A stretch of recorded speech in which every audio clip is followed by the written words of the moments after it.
Before going ahead, so have you given me the control to share the screen? Yeah, ma'am, you can share the screen. Okay.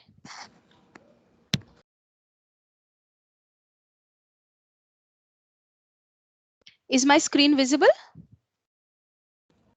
Yes, ma'am. Okay. Yes, ma'am. So before starting this IoT workshop, so is this the first workshop in series that we have designed for IoT? Yes, ma'am. Okay, so before going ahead, let us first look at what IoT is. So this is a short 2-minute video, so which will take us through this, what actually is IoT, how it helps us, and all these things. Okay, so let me play this video.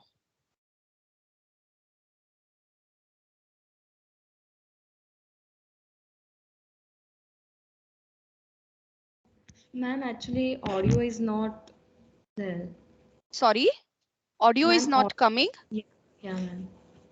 Okay, just let me check, but I can hear that. I don't know. Should I share again? Yeah, ma'am.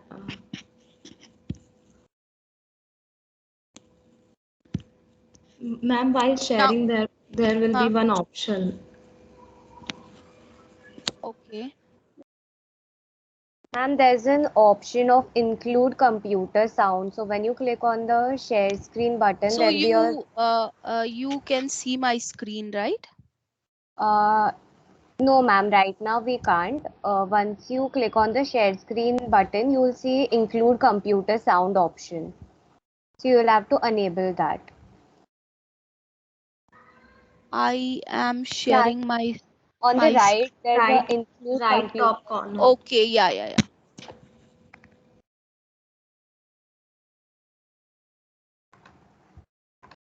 Okay, is my screen visible now? Yes, ma'am. Now tell me, you can hear? You can hear now? Mm, Yes? no, ma'am. No? Can everybody else hear? Can anybody else hear? No, we can't. No, no.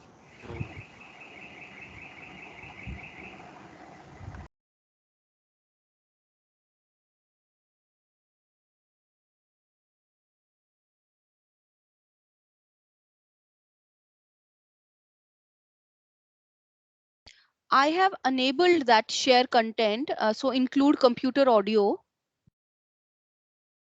but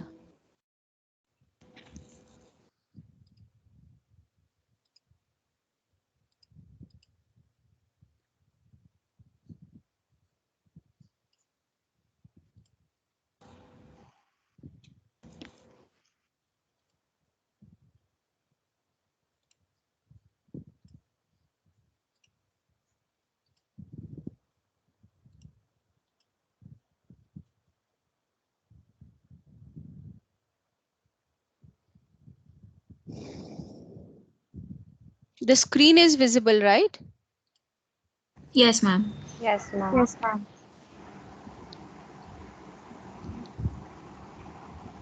Maybe the volume is too low. Can you play it and then increase the No, the volume? volume is 100%. Okay. Uh, the volume is, I have put on a headset. So Ma'am, can you try by sharing the window instead of tab? I am sharing my screen. I have include computer sound and then I'm sharing my Ma'am, there are screen. two options. There are two options. Share your screen and हाँ, share your window. yeah, share Yes, window. yes. Yeah. एक बार वो try करके देखो ना. Okay. Now I have shared my window. Just see. Audible? Yes, Yes, ma'am, it ma'am. is audible. Yes, Okay, ma'am. good. Thank you so much and sorry for the delay and inconvenience. Okay. What is IoT? At Merku, we define it as the seamless connection of anything to the internet. So what do we mean when we say anything? home equipment including thermostats, security cameras, and lights, important objects like your car or pet, even you. Today's rapidly evolving technologies enable seamless connections to enrich our daily lives. IoT can simplify everyday tasks by connecting and automating our homes. A smart lighting system adjusts brightness as the sun sets, while the sound system optimizes the music volume in every room. Time for another trip to the grocery store? Who's got time for that? How about a refrigerator that keeps track of the food eaten and automatically reorders delivery? Definitely a cool feature. IoT can help increase security by enabling smart cameras, doorbells, security systems that keep your home safe, all while protecting personal information and the privacy of your home's online identity. Even more important than securing your property, IoT systems can help take care of the important people in your life, giving you a chance to spend more quality time with them. Lastly, let's not forget the savings. IoT systems can draw data from sensors connected to the systems that run your home, helping unlock efficiencies that were never possible before. From your home savings, from smarter heat and electricity management, to detecting leaks before they become bigger problems, IoT enables smart resource management at the home and industrial levels, reducing our impact on the environment. The most common way IoT devices are connected within your home is over your Wi-Fi. If IoT is the nervous system of your smart home, you're going to need a powerful brain to control it. At Merku, we've designed our routers to be the brain your smart home needs. So, make the smartest choice for your smart home and make sure you have the router you need to power your IoT journey.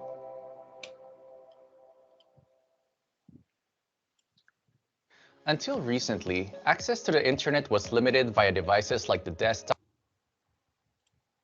Okay, now is my presentation visible?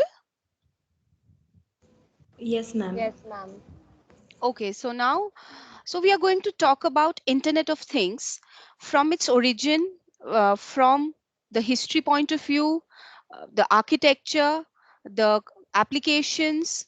We'll talk about IoT stacks, IoT cloud architecture, and then eventually we, in the end, we'll move towards the applications of IoT. By now, you must be all aware that IoT is nothing but it's Internet of Things, and the ultimate goal of this IoT is to automate our life so that our life becomes simple and easy. Okay. Moving on to second slide. So we'll start first with, this is just a brief introduction about the industrial revolution. Like she mentioned in my brief biodata that industry 4.0. So what is this industry 4.0? So we'll start with the first industrial revolution. So the first industrial revolution was in, to be more precise, it was in the year 1760s. And during that time, steam engine came into picture. So when with this advent of steam engine, we could move goods from one place to another place. And because of that, because of the steam engine, we called it in industrial first revolution, industry 1.0. Now in late 1870s, so electricity, mass production of electricity began, and we called it the second revolution, industrial revolution. Okay, so steam engine along with electricity, so it led to a path of mass production of goods and people moving for trade and other purpose, moving from one point, from one location to another location. Eventually, when we moved towards 1960s, or we can say early 1970s, computers came into picture. So that was the third industrial revolution. Now, in this third industrial revolution, electronics, control, computers, and little bit of automation started.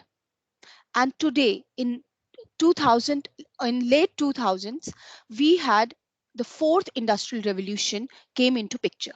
Now, this fourth industrial revolution triggered changes in all the ecosystems that was created by the first revolution, the second revolution, and the third revolution. And IoT was actually started in early 2000, but now we are in 2021, and India is now talking about this IoT. But in early 2000, IoT had actually come into picture some way or the other.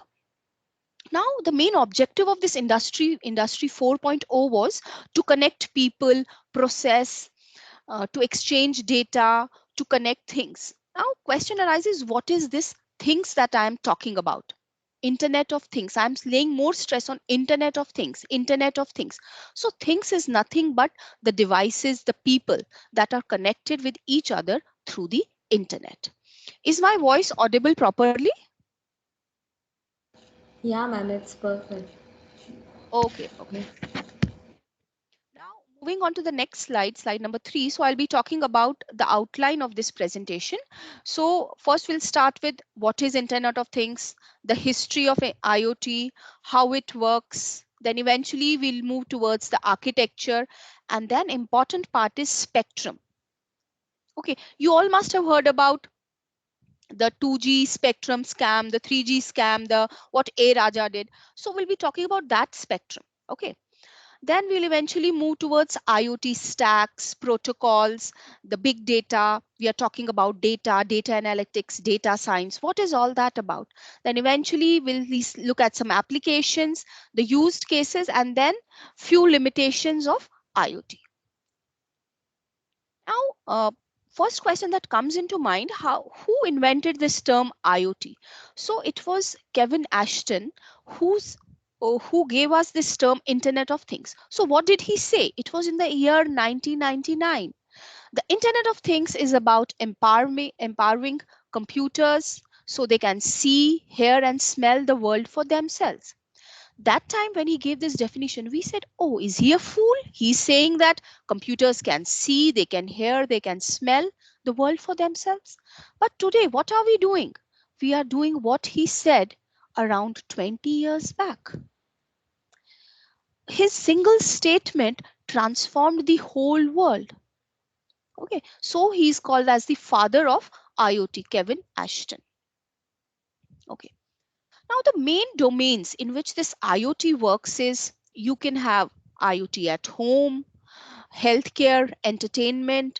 You can use it for security, utilities and applications. If you talk about transport, you can have smart parking, you can have smart highways, you can use them for emergency services, smart parking, a smart traffic light management system. And if we talk about community, we say smart cities. So in a smart city, you will have a smart factory, smart metering systems for electricity.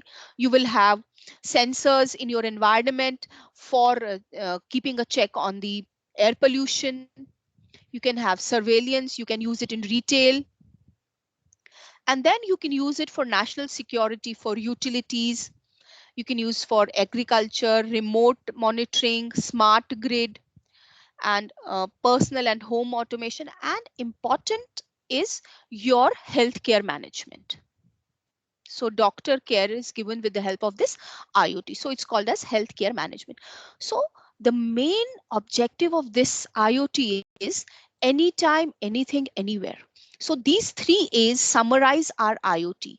You're anytime connected to the internet, anything can be connected, and anywhere, irrespective of your location, irrespective of your time, and irrespective of whatever you're trying to transmit. You name a thing and it can be connected to the internet. You name anything and now you can connect that to the internet. So that is why we say anytime, anything, anywhere. So these are 3 A's of IoT. Now let's look at the brief history. So internet technology is connecting devices, machines, and tools to the internet by means of wireless technology. Now we are talking about 5G. So this 5G will pave a way for connecting the devices to the internet. And we have projected that around 50 billion devices would be connected to the internet. In my next few slides, you will be able to see from 2000 till 2021, the increase in the number of devices that are connected to the internet. Things connected to the internet are projected to cross 20 billion, and we have already crossed that. Unification of technologies such as low power embedded systems, cloud computing, big data, machine learning, and networking. So it's not only one technology that we are using in IoT. You talk about embedded systems. You have small processors. They are embedded. The chip size has reduced. You're using cloud to store your data. The data that is generated is big data. You analyze that data with the help of machine learning tools. You do data analytics. And ultimately, and you're using networking for these devices to connect to the internet. So it's not only one technology, but at a time it's unification of n number of technologies that has led this to this IoT. Okay. So like I said, it originated in the year 2000, and these are the two different definitions that I got from Gartner and ITU research. What do they say? We are heading into a new era of ubiquity, where the users of the internet will be counted in billions, and where humans may become the minority as generators and receivers of traffic. Instead, most of the traffic will flow between devices and all kind of things, thereby creating a much wider and more complex Internet of Things. So the number of humans are going to decrease and the number of devices will eventually increase. Now, what is the alternate definition? The Internet of Things is a network of physical objects that contain embedded technology to communicate and sense or interact with their internal states or the external environment. So you have embedded technology that has capability to communicate and sense. Exact definition, what it says. The things in IoT refer to IoT devices which have unique identities and can perform remote sensing. Can anybody tell me what is the meaning of this term remote sensing?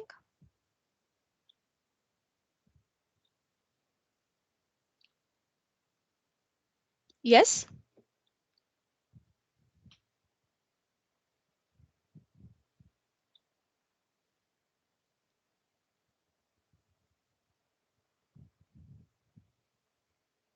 Devices which senses difference in atmosphere without any input given by human, as in with their own brain, works on their own brain.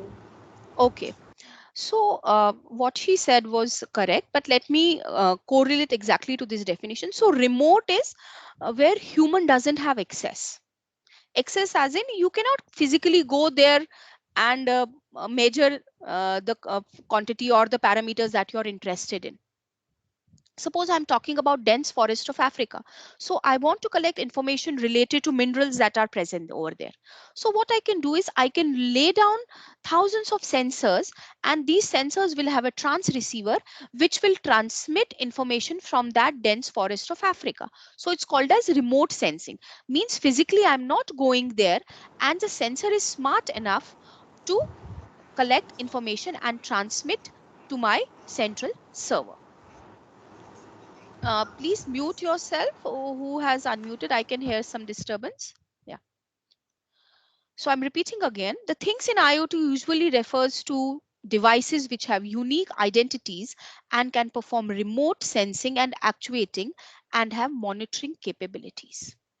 These devices can exchange data with other devices directly or indirectly.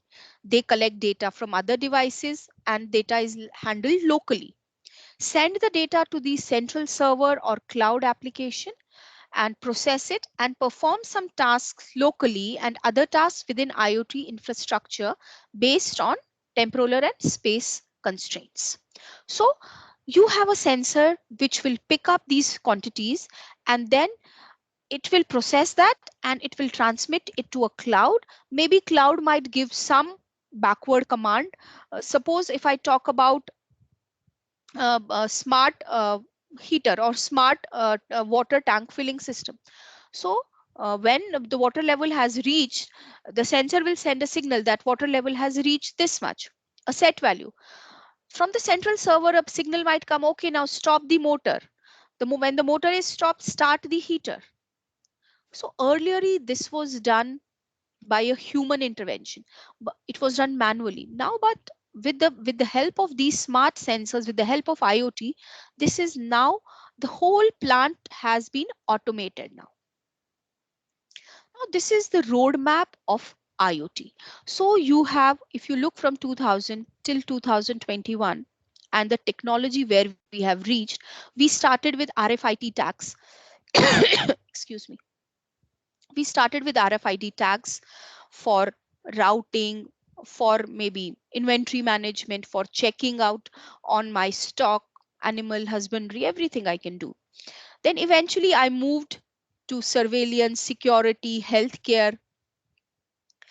After that, I decided to use my IoT for locating people, for tracking people. And finally, I have the ability now to monitor and control. And now going towards 2022, I am doing now data analytics. I have data, I study that data. Okay, so this is the roadmap of IoT. I hope till now it's clear. You have any doubts? Yes? Okay. Now let's look at the future prospectus of IoT.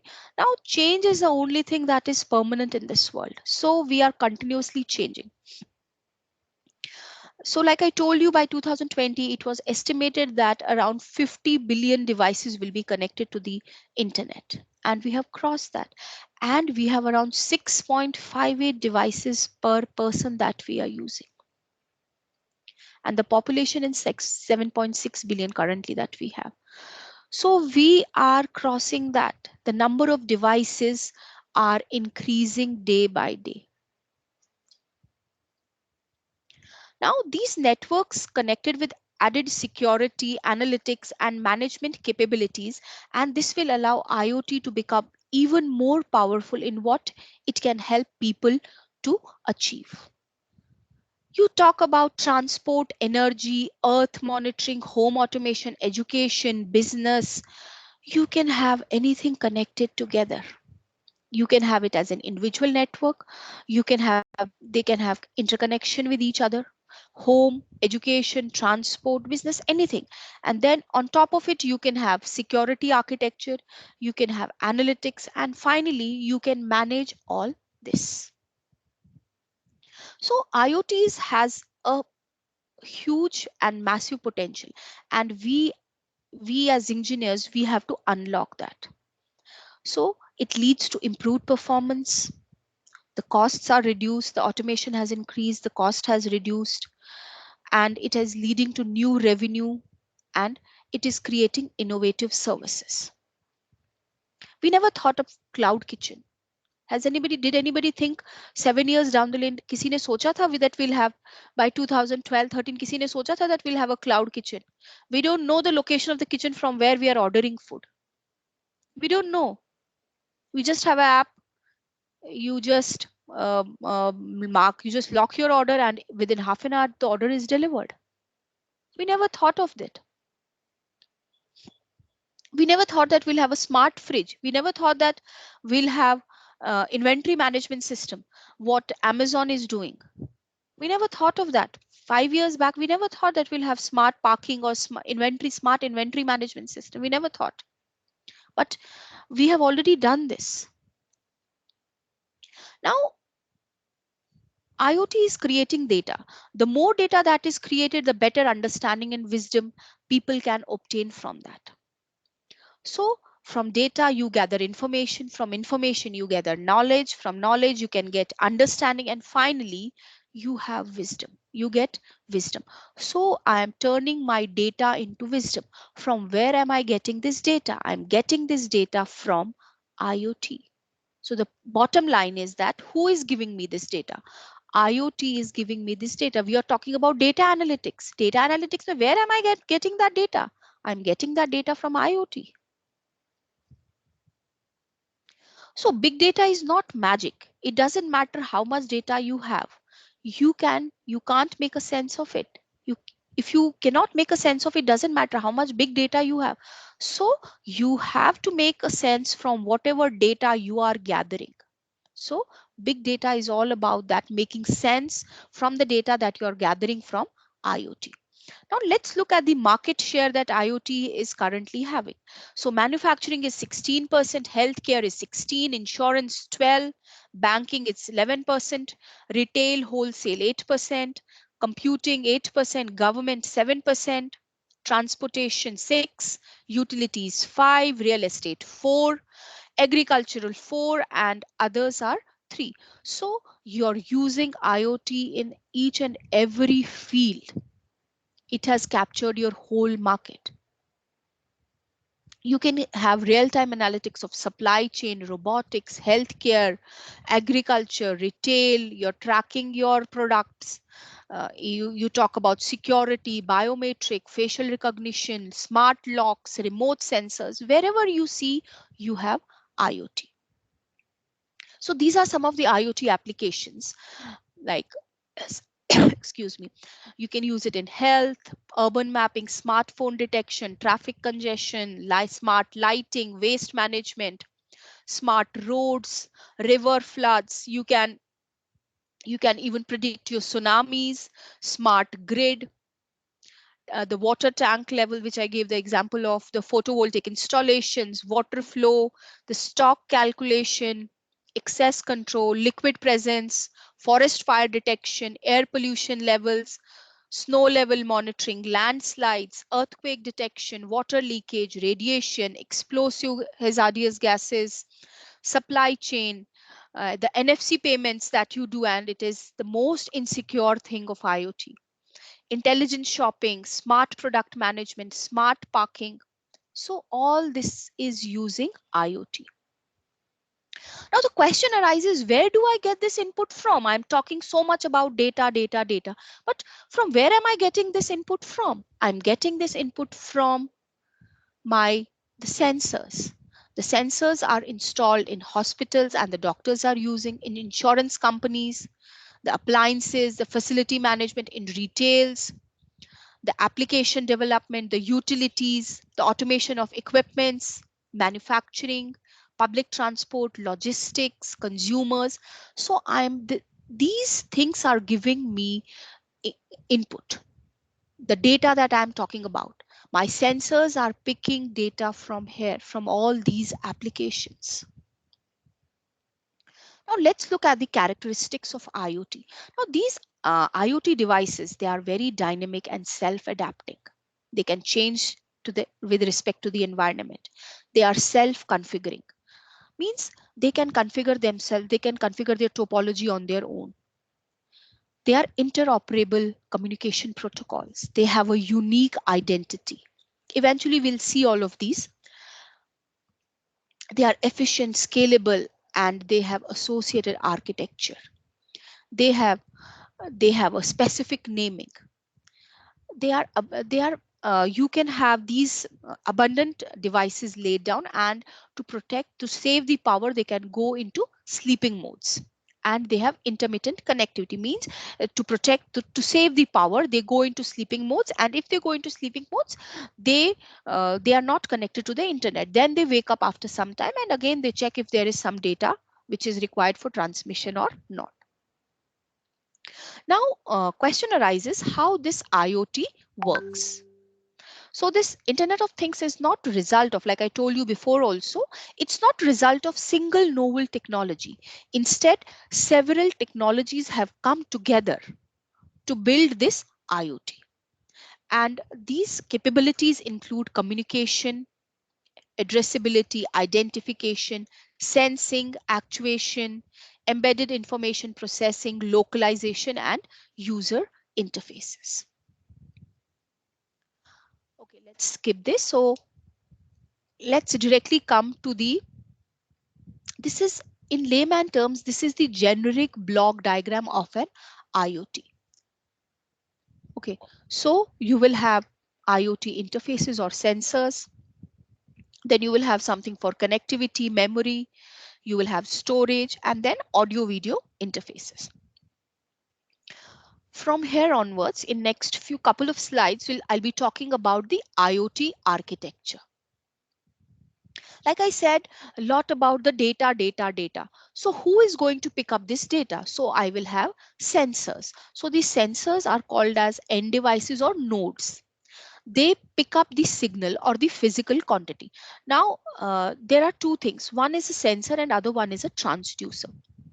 Both of them are same, but we generally call it a sensor.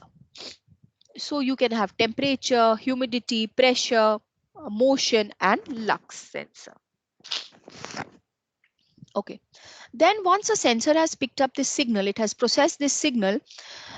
So then it will transmit that signal. So it will have a RF transceiver. Now, where will it transmit that signal? To an IoT gateway, or we call it the framework or local processing nodes.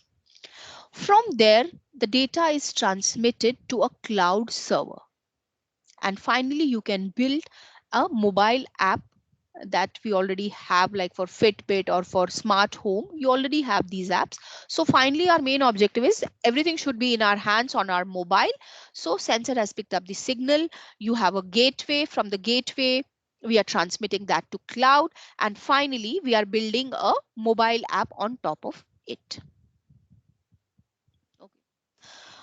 So we'll be starting with the each blocks that I discussed right now. So we'll be talking about each of them in short. So first is the end devices or the nodes. So you can have sensors, objects, RFID tags, the actuators. In sensors, you can have temperature, chemical, speed, electromagnetic, vision, vibration, or position, anything you can have. So these sensors will be picking up the signal. Then you will have a gateway. So gateway consists of a middleware. You can have a router kind of thing or a signal transceiver. Okay. So it will pick up this signal.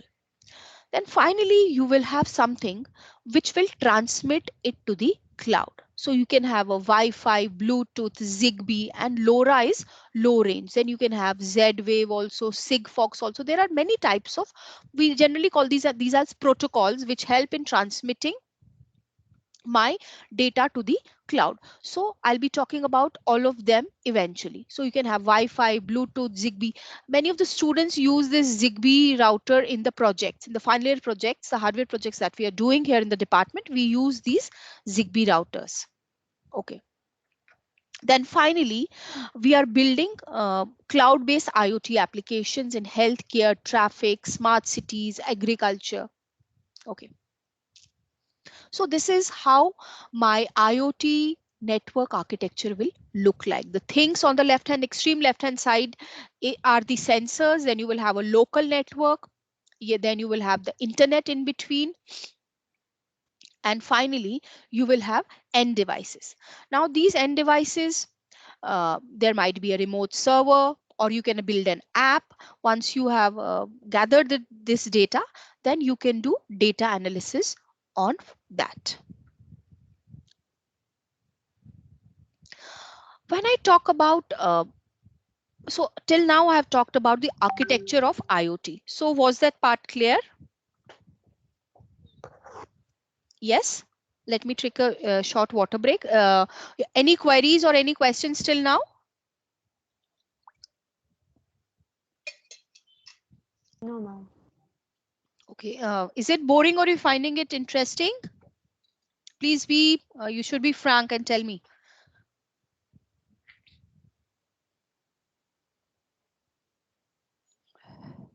Okay.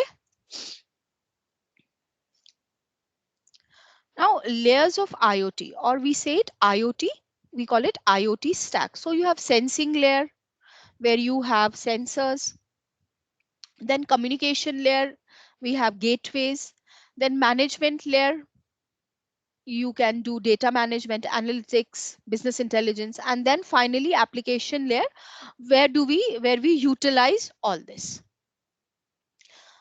Look at this diagram carefully. This is the bird's eye view of IoT protocols or IoT stacks. We will go from bottom till to top.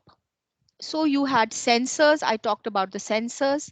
Then eventually, so these sensors are in physical layer. Then you have data link layer.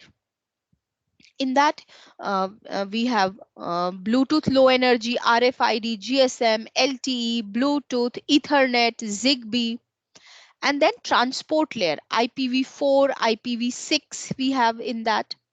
And finally, in the session or communication layer, we have the different protocols like MQTT, COAP, these protocols. Then from data aggregation, data retrieval, business model, business applications. So these are the top layers. So we will be only talking up till the session or the communication layer. We will not go beyond that. Okay. So we are using different software tools like MongoDB, Hadoop, and we are using different tools. We have different clouds architecture, and we are analyzing the data that has been gathered at the physical layer. So this is another slide for the same. You have link layer, network layer, transport layer, and the application layer.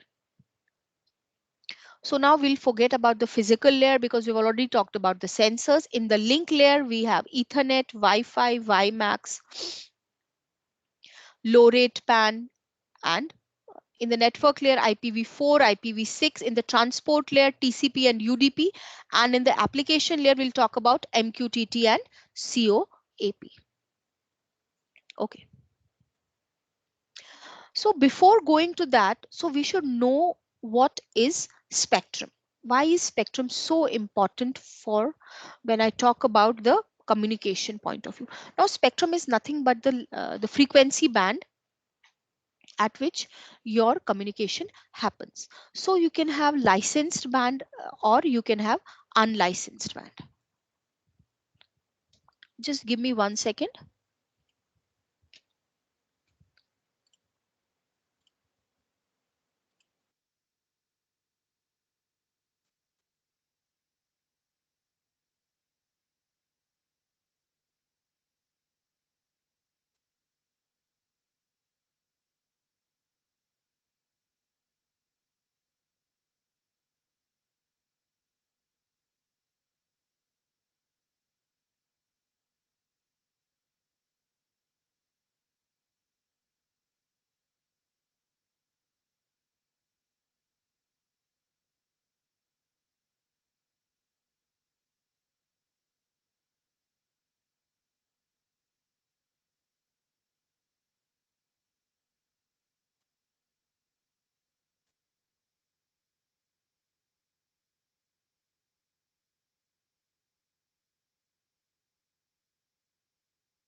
Okay, my screen is visible. Yes, ma'am. Okay. Yes. Okay, thank you for confirming. So I said, why is spectrum so important? Spectrum is nothing but the set of frequencies where our actual transmission happens. So whatever applications, whichever applications we have, you can use your IoT either in licensed band or unlicensed band. If we talk about the licensed band, we can use GSM, LTE, that falls under licensed band, and unlicensed band is nothing but what your Bluetooth uses. Okay, so that comes under unlicensed band, 2.4 gigahertz band. So determined by each application's throughput requirement, but also latency. So whatever latency requirement you have, latency is nothing but the delay. So for if you're using IoT for applications like healthcare, you're using it for some remote operation of a person. That time the latency should be high, the delay should be minimum. So while for a given spectral efficiency, the lower the latency requirement, the larger the bandwidth needed to send a given amount of data. While many IoT applications might not need high-speed connections or have very stringent latency requirements, but some do have, like remote surgery. So the latency requirements are very stringent in that. So for such kind of applications, you have to go for the licensed spectrum band only. So determined by each IoT application range and coverage requirement, but also bandwidth needs of the applications. So range and coverage, the deployment. So depending upon all these, you have to decide for which spectrum you should go for. So you can have licensed spectrum or unlicensed spectrum. Okay. Now in China, for M is the machine to M is machine to machine communication. So they are using LTE for that. But in India, we still haven't done that. And then you can use narrowband IoT also. Narrowband IoT is like you're using your current GSM spectrum and you're sending data on that. Now let's look at the spectrum band for each. So we are interested in Bluetooth 2.4 gigahertz, Zigbee is 868 or 2450, RFID, NFC, Z-Wave we will not talk about, and IGNU we will also not talk about. Look at this diagram carefully. In this we have, on one hand we have spectrum on the horizontal axis, on the vertical axis we have area. Like on top we have wide area application and on bottom we have local area application.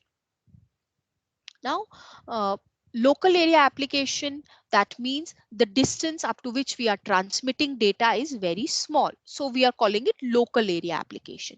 And if you're talking about local area application, so at that time, I don't need a licensed spectrum. Unlicensed spectrum will do my work. It will work for me. So I can have I can use protocol RFID, Z-Wave, Zigbee, LoRa. So they all work in unlicensed band.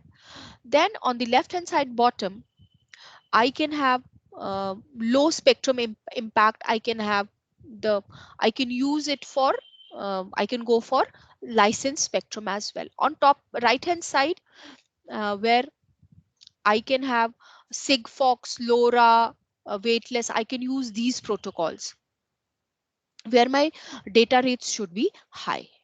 And when I talk about licensed spectrum and wide area applications, I'm covering the whole city. I'm talking about smart cities. So that time I can use LTE.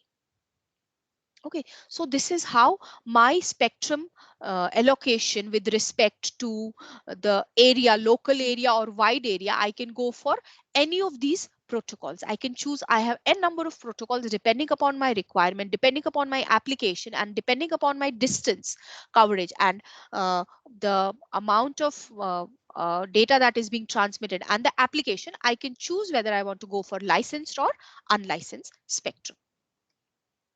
Okay. So short range, like I told you, for fixed and short range, RFID will work, Bluetooth, Zigbee and Wi-Fi will work best for me. And for long range, non-3GPP. So you will study all these standards in your final year. So 3GPP is third generation partnership project. So this 3GPP gave us LTE, the 5G, the UMTS. So these are the different standards. And LPWAN is wireless wide area network. Okay, so it is used for long range technologies when we want to cover the entire city. Okay, so that time I'll go for these long range applications. Now so now from this slide onwards, I'll be talking about the different protocols. So these are called as the protocols that I'm using for my IoT. So first let's talk about RFID. So RFID is radio frequency identification. So you all know that we have RFID tag and then you have a reader. We are using it everywhere, this RFID. So it identifies objects, record metadata and control individual target. So what is this metadata? So this metadata is nothing but it's a data that describes or gives some information about other data. So you can have a music file, we call it metadata. So it will just tell us the year of release or who is the singer. That kind of data is metadata. So it identifies objects, record metadata, and control individual target. So more complex devices, you can have a RFID tag, RFID reader, and its frequency on which it works is up from 100 kilohertz to 10 gigahertz. So you already know that on national highways now it has become very common scene that you have RFID tag that a vehicle has to have, and then you have RFID reader at the when you go and you have to pay the toll. So the reader will eventually detect that, and you can recharge that, your data is stored, you can add money, you can see how much balance you have. Then Bluetooth, you have been using Bluetooth is uh, a low power wireless technology. It uses 2.4 gigahertz ISM band. So ISM is industry, scientific, and medicine band. So it is a free band. Just 1 second. So this ISM is a free or unlicensed band. So Bluetooth operates in this. So it is an alternative to the wires. It creates a personal area network, and up to 8 devices can communicate with each other at a time. Okay. Support data rates up to 1 Mbps. And it uses frequency hop spread spectrum. So we will not go into detail about this frequency hopping and all, because you will cover that in your third year CCN subject. So just remember this, that it uses frequency hopping. So this class of Bluetooth, we should also not, we don't have to cover that also. The key features are low cost, small size, it is secure. You always need pairing. Why it is secure? It asks whether you want to pair this with this device or not. You have to share your key, then only data will be transmitted. So that way it is secure. So this is Zigbee. Zigbee, the most common application of Zigbee is in home automation. So you have Zigbee coordinator, Zigbee router, and Zigbee end device. Suppose anybody can explain me what is home automation system? Anyone has idea what is home automation system?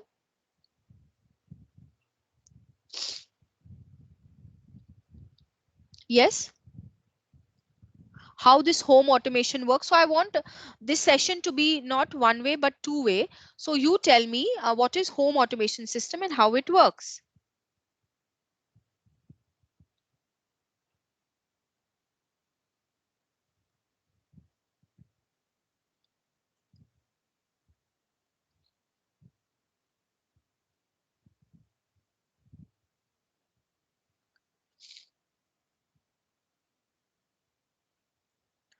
Yes. Am I not audible? You're audible. Yeah, please, anybody tell me.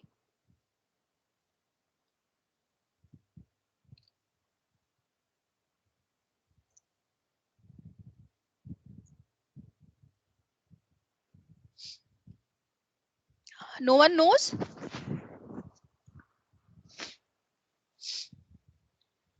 No one knows about this home automation?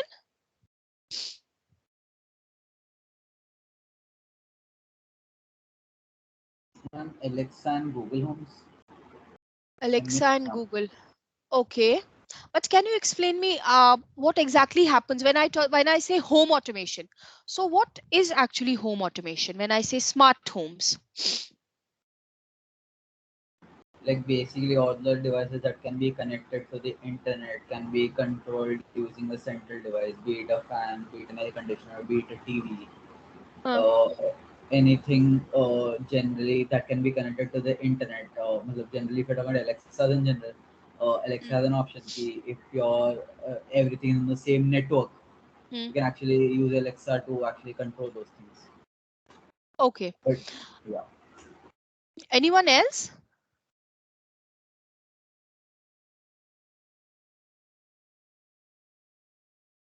When I say smart home, when do I say my home is smart?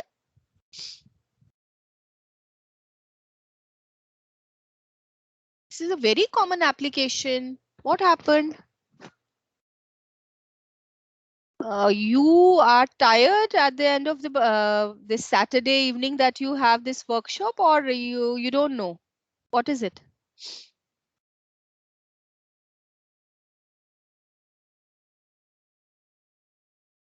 Okay, let me explain this smart home. Now, suppose I'm in my office and it's 5 o'clock in the evening. So it's very hot and humid. So I can, if I talk about smart home from my mobile itself, I can turn on my AC so that by the time I reach home, my room is cool enough. I can sit, I can enjoy. I can also check the inventory in the fridge, what is there. I can, or if it's cold, I can also manage I can manage my what do you call water geyser. I can turn it on. So by the time I reach home, the water is already hot. I can take a hot shower. So this is nothing but home automation. Or if I'm leaving, I'm leaving for office, and something is there in the microwave, and I had to microwave it for 10-15 minutes. So I can, after 10 minutes, although I can auto set it on the microwave itself, but on my way back, on my way to office from my mobile phone itself, I can stop the microwave. Or if I want, I can lock my TV also. My kids are there at home, and I don't want them to watch TV continuously, so I can manage that from my mobile phone itself. So I have sensors everywhere. I have app on my mobile phone, and I am now uh, controlling my devices. Okay, my screen is visible now. I'm again sharing my screen. Yeah, ma'am. Yes, ma'am. Okay, thank you for confirming.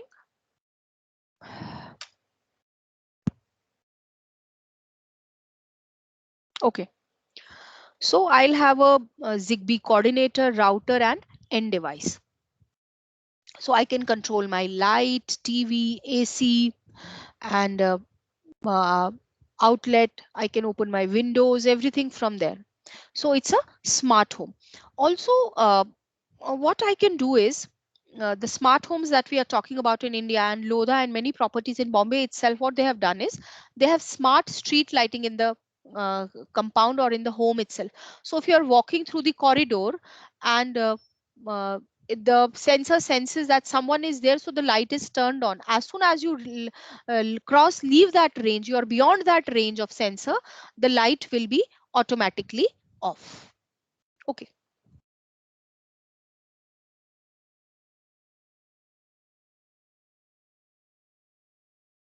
So next standard is Wi-Fi. So anybody knows what is the full form of Wi-Fi?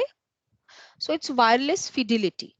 So it's an IEEE standard 802.11. So now don't go into detail what is this IEEE. So just remember it is IEEE 802.11, and it is a standard for wireless local area networks.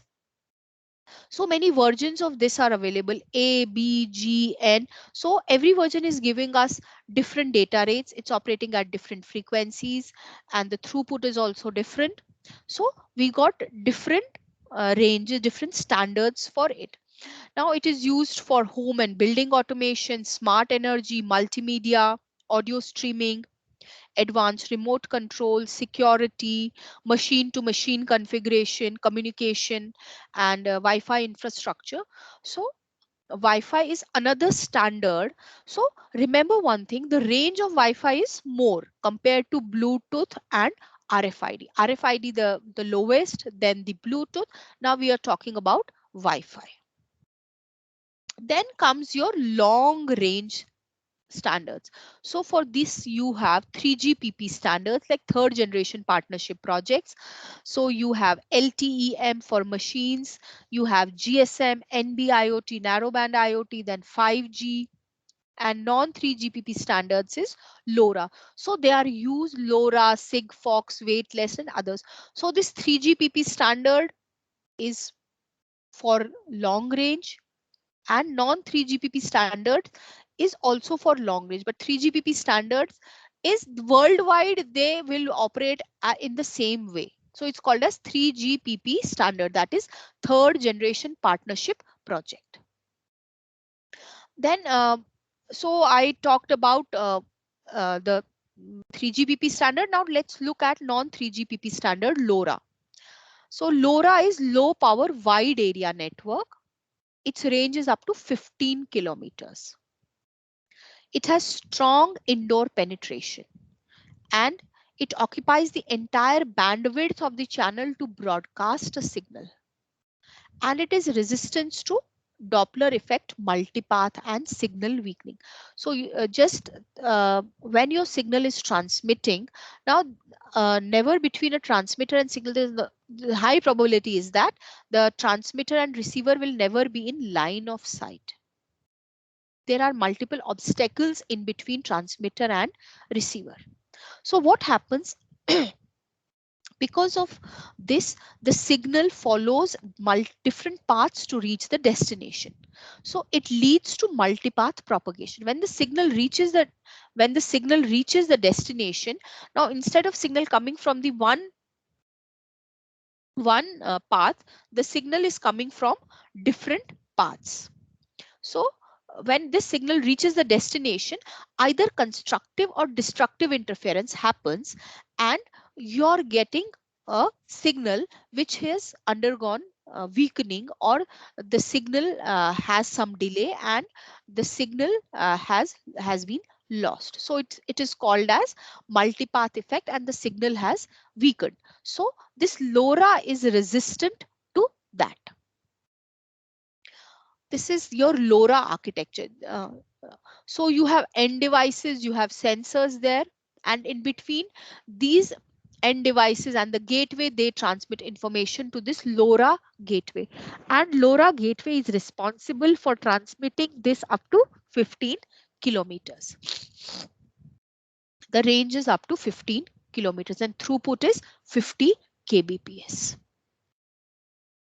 Okay, Z-Wave we will not discuss. Now LTE. In your mobile phone, have you seen LTE is written on top right hand side? Yes. What is the full form of this LTE on top right hand side?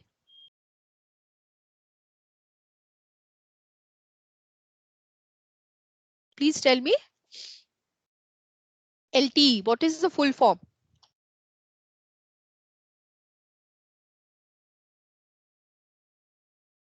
Bolo?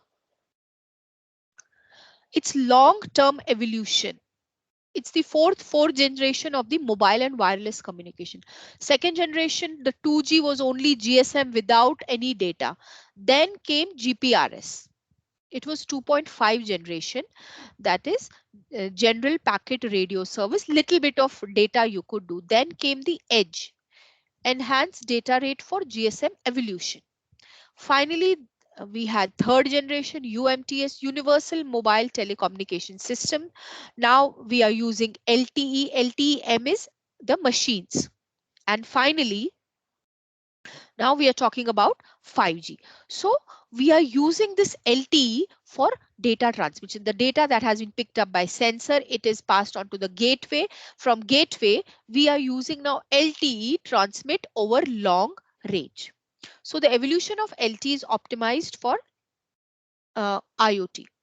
LTE-M, low power consumption and it is autonomous. The deployment is easy.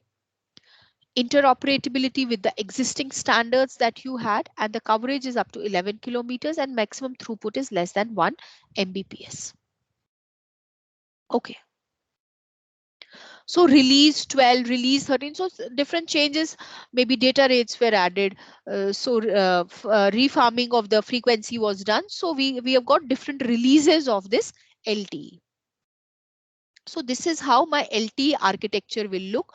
On the right hand side down, I'm using my current LTE architecture for my what do you call IoT applications.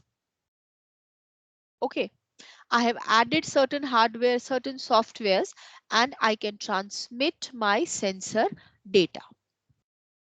Okay. Then you have NB-IoT is narrowband IoT. So since 2017, we are now commercially using, we can use it for the commercial and industrial applications. Okay, so we don't need to go in detail. Just remember NB-IoT is narrowband IoT, and we are transmitting data on our current, what do you call, LTE spectrum. We are transmitting our data. So this is how my narrowband IoT will look like. So I can have standalone operation, I can have guard band operation and in-band operation.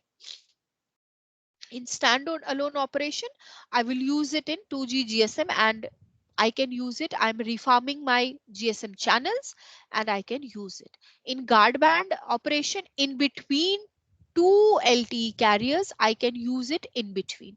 And in band is in between my single frequency band, I can use it for transmitting my sensor data.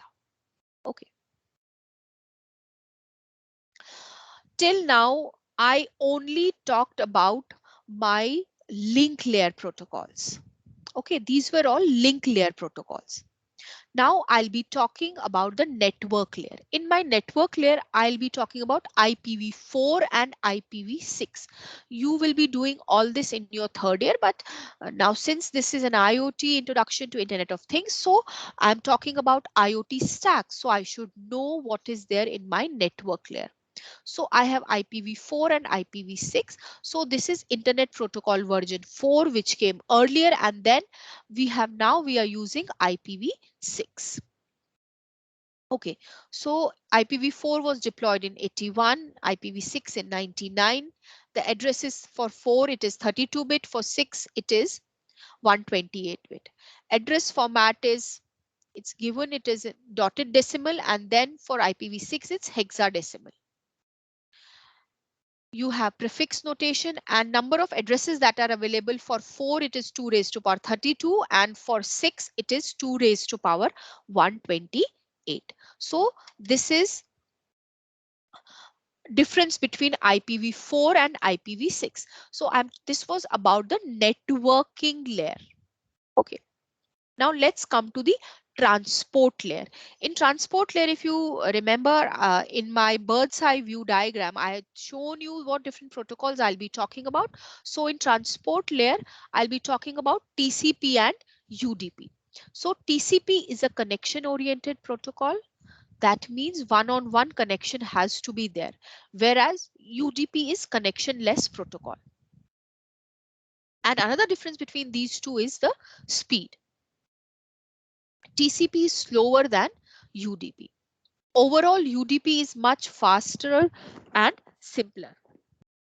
You know, your Netflix and Amazon, they operate at TCP, whereas YouTube operates over TCP and UDP both. And the addressing is unicast. For TCP, it's unicast because it's one-to-one. For UDP, you can have unicast, multicast, or broadcast, anything. Typical applications of TCP are web browsing, email, file transfer protocol, and UDP is live streaming, online gaming, and VoIP. Now let's come to the application layer. In application layer, I'll be just talking about COAP and MQTT. COAP is constrained application protocol, and MQTT is message query telemetry transport protocol. These both protocols are called as IoT protocols.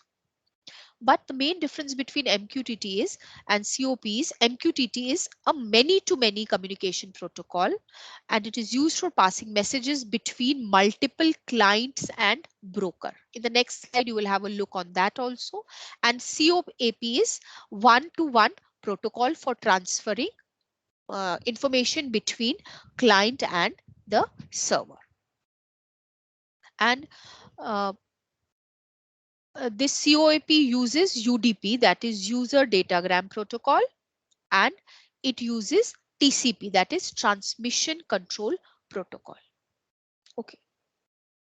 This is how my MQTT and COAP will look like. Like I told you, MQTT transfers information between client and broker continuously, whereas COAP transfers between client and server. That is the main difference. Now, in my first slide, I said that IoT is not a single technology, but it's a convergence of many technologies. Till now, I have talked about my stacks, my sensors, my physical layer, my application layer, my transport layer, my network layer. Now coming on to the cloud architecture of IoT. IoT evolved from a single standalone PC to a cloud. So you have n number of devices connected to a computer, which in turn connects them to the cloud. So in cloud architecture, you can have it as software as a service, platform as a service, and infrastructure as a service. You can use the data that you got from your IoT sensors. That data can be stored on a cloud, and you can do n number of analytics with that data. So what is this data? So a category of technology and services where the capabilities provided to collect, store, search, share, analyze, and visualize data, which have the characteristics of high volume, high velocity, and high variety. So you have done data collection, data processing, data analysis, and finally data execution. So you have this big data, and now you have captured that data, you have processed that data, you have transmitted that data. Now you are analyzing that data. So big data is not just about volume. It's volume, velocity, and variety. So you need a geo distribution from IoT. Technical aspects are data collected and stored continues to grow exponentially. Data is increasingly everywhere and in many formats. Traditional solutions are falling under new requirements, and you have to aggregate and process data from things in the cloud. So by now your data is on your cloud. So your big data consideration for IoT is 5C plus 5A. Any.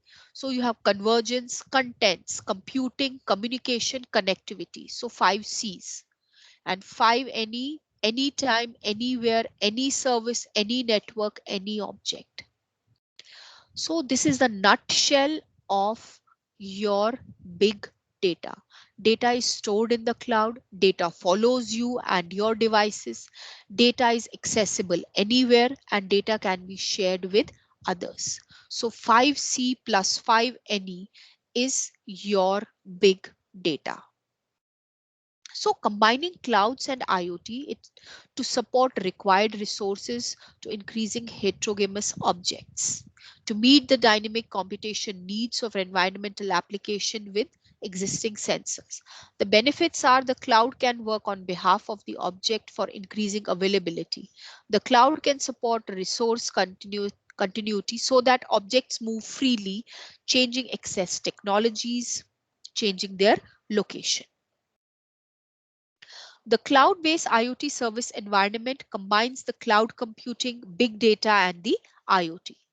It aims to efficiently support various services using cloud and analytics technologies from different kinds of objects. So you have IoT standard 11 and 3. It's a new cloud-based IoT that we are currently using.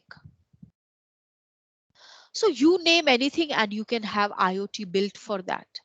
Home automation, manufacturing, media, monitoring, management, infrastructure management, energy management, transportation, better quality of life for elderly. So you name it and you can have IoT built for it. Some applications of IoT include home automation. We have been talking about home automation, smart metering, logistics, industrial automation, transportation, e-health, smart cities. Smart parking. This was a project that I did last year with my undergraduate and postgraduate students in combination of both of them. So we built a smart parking system. In that we built an app. A user, if he's going, suppose he's going to downtown South Bombay, he's going and he's driving in his own vehicle. So once he reaches there, so if he doesn't, he will waste time in searching for parking. So what we can do is we can have a private parking slot where the parking is divided into there is a paid parking space. So when he leaves his home, so we'll say in 1 hour I will reach that specific destination. I have this kind of vehicle, book a parking lot for me. And then we built an app in which we had a facility of recharging it. You will have a wallet in which he can keep his money, and he can check from the wallet whether the parking is available, for how long it is available. And once he will go to the parking, the amount for how long he has parked his vehicle, so automatically that amount will be deducted. So it's smart parking. Then efficient waste management in smart cities. So your sensors will detect whether it is a dry waste or wet waste. Accordingly, you will be asked to put the waste in that. Once a bin is full, it will send an indication to the garbage truck. Come here, I am full, you can remove the garbage for me. So the truck will come, and then the garbage from the bin will be emptied. Similarly, you can have smart street parking management, smart street light management system. You can have such applications.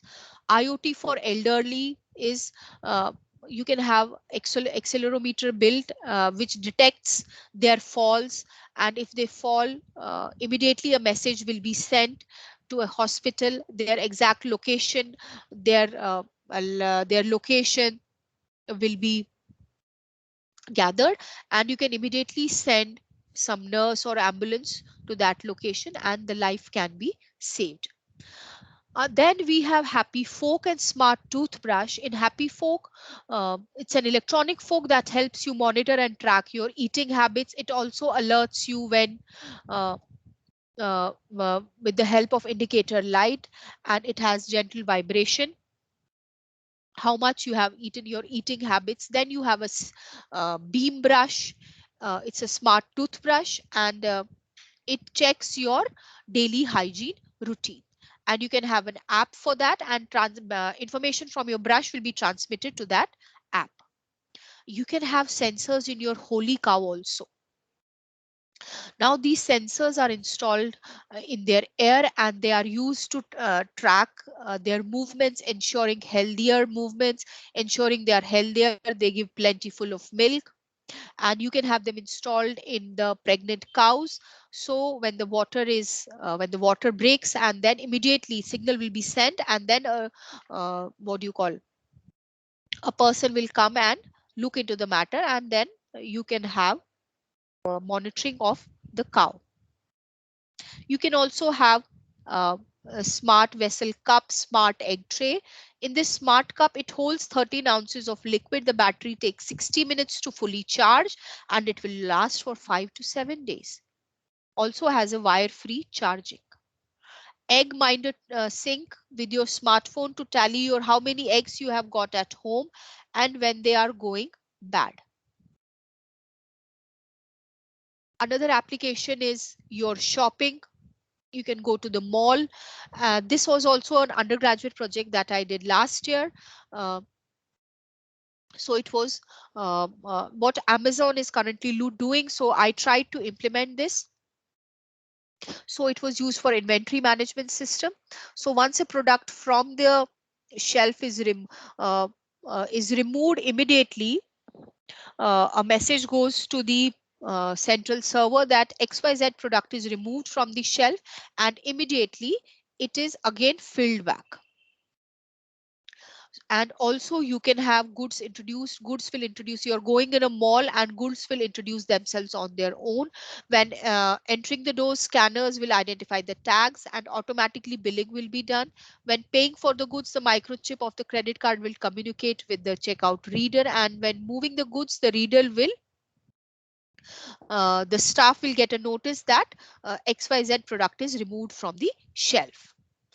You have Fitbit that you're using. How many steps have you walked today that we are already using? You can have thought controlled computing. It's a kind of band that can be put around a head. So it tracks your EEG movements, like what kind of what thoughts that are going in your mind. Again, you can, the Fitbit also monitors your how well you have slept, your sleeping pattern, how many times you woke up during night, and then you can plot a graph for your 30 days, 1 month, 15 days, or 1 week. You can get a pattern. Then if you want to know more about yourself, like how you have interacted, how long have you spoken to your friends, how you go to your office, you will get updates about your health, when you were distracted, when you were sad, happy, whatever. Okay, IoT in healthcare, like I told you before also, you can have a patient monitoring. A patient is walking outside, it will have sensors installed on its body, so they will continuously check his parameters, his motion, and if he falls or the parameters they cross the set point, immediately a message will be transmitted to the central server which is in the hospital, and the hospital will immediately intimate the what do you call, emergency, and the location of the patient is known, and immediately you can track that patient and you can get that patient to the hospital for care. IoT in agriculture, you can have the prediction of the crops, whether what is the moisture content in the soil, about the temperature, pressure, humidity. Accordingly, you can manipulate that, and you can the data information is collected at the central server, and you can take action. So IoT in education, this was another project done in the department. Smart attendance, no, this was done by me only. Smart attendance system. So we tried to install cameras in the classroom, and the entry and exit of the students and the face of the students were captured, and they were configured with the PC, and we could get the attendance. So manual attendance was not required, but this was not implemented because the cameras were the high resolution cameras. They were a little bit costly, so we couldn't implemented it in our classroom, but we did it with one camera. Then in library management system, this is already implemented in our college. So you can have the track of the journals and the books that are already in, and number of students who have issued which journal, and you can update it in your education database. The smart traffic system. I had a question. Yeah. We have a system, Wi-Fi system in our college. So based on the people that have connected to the Wi-Fi and when they disconnect, because there will be various nodes, right, in different sections of the college. So when they connect and disconnect, that way also we can do smart attendance, right? No, We don't smart need cameras attendance, for that, right? smart up now. Smart attendance is for when you're attending your lecture, whether you're present in the lecture or not. No, So I'm talking if the lectures are offline itself. If our phone or our mobile device is connected to the Wi-Fi at that point in time. so you will Like get but here I talked about the smart attendance system. Smart attendance as in when you have offline class, you're physically coming to the class, and for me as a teacher, if I have a strength of 75 in my class, it takes me around 10 to 15 minutes to roll call each and every student and to check whether I have to say roll number 1, then he will say present, roll number 2 absent. So manually I am checking the attendance of each and every system. Now if I have a smart attendance system in my class, so when a student enters the class, the camera will capture his face. So when camera will capture his face, automatically his face and his SAP ID, they are connected together. So in my database, he will be marked present for that specific day. Okay. Okay. Now, so it is that way, because if I'm doing it manually, I have 60 hours lecture, and if I'm wasting 15 minutes for taking the attendance, so my productivity has reduced. I am practically taking for 45 minutes only, and during that 45 minutes I have a question answer session. There is some disturbance, someone has come to the class late, and I have a recap session. There is some doubt solving session. So my productivity, ultimately I am taking lecture only for 30 minutes.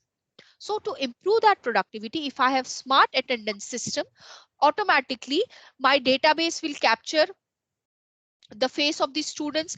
I already have, along with the face, I have SAP ID. I have integrated that. So attendance will be automatically marked for the student. और उसमें proxy का भी कुछ नहीं है. Suppose you're not present in the class, I don't remember the face. Somebody say, okay ma'am, roll number 15 is present. So proxy का भी rule out हो जाता है. So that is your smart attendance system. Now IoT in traffic. So you will come to know about the traffic patterns. So you can avoid the areas where you have a lot of traffic. There are bottlenecks, and if there is some accident that has happened, and you can have smart roads also. You can avoid the roads which has bumpers, the roads during rains you have potholes, so you can avoid all these, and this information is updated through this smart IoT traffic system. Smart home, that we have already discussed. Now let's talk about smart cities. We are talking so much about smart cities. So what actually is this smart city?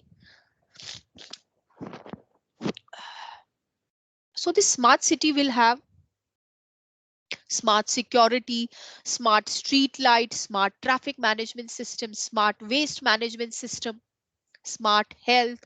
So you will have air pollution control. The buildings are smart, the water quality is good, and you have gas and water detection, you have smart grid, so smart shopping also. So everything is connected to the internet, and you have IoT devices and sensors laid down everywhere, and they have become self-sufficient, and they can themselves on their own, they can now connect with each other and to the internet, and they're continuously transmitting information, and they have made the life easier for the for the people who are living in that city. So like I told you, pollution control. Now the challenges that we are facing in this IoT scalability. आप कितने sensors आप connect करोगे? The technology standards, like I told you, there are so many IoT standards that you can have. Now there should be interoperability between these standards. आपके बहुत सारे vendors हैं. You have so many vendors, so they should be interoperable. Discovery of new sensors, new nodes, the system becomes very complex, the data is more, the power consumption, interaction, sometimes you have short communication range, you have, this is all over wireless, the data is more, sometimes the security issues, the design issues, the political and the geographical location, the environment, and the moral decisions. So we are saying it's beyond, it's not in our ethics, our privacy is now at stake. So these are the challenges that we are facing.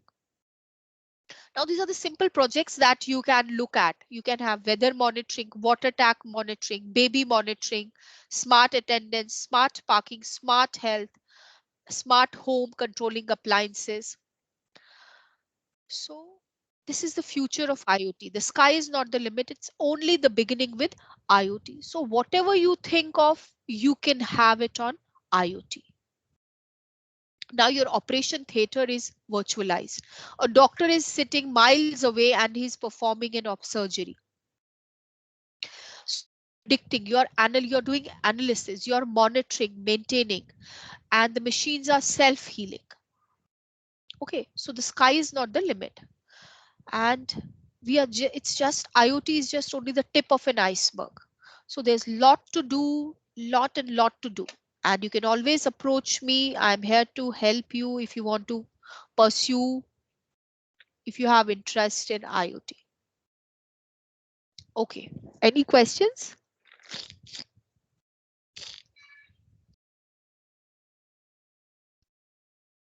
Yes. So how was the session? You liked it?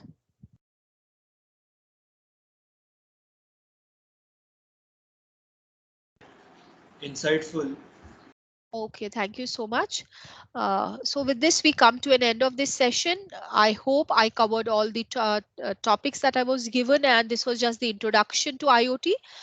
IoT in itself is only this much, but in depth, if you go, it's lot and lot. There is more to explore. As of now, we haven't explored much, but there is lot and lot that we have to explore. Okay, any doubts?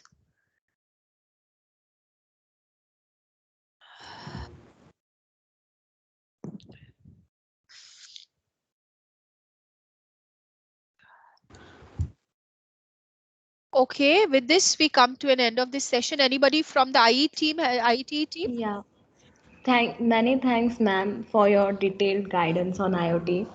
The session was really very informative and amazing. I hope thank you, all of you enjoyed the session and thank you for attending. We hope to see you all tomorrow for project workshop. Thank you, ma'am. Thank you. Bye. Take care. Good night, everyone. Bye. Thank you. Thank you, ma'am.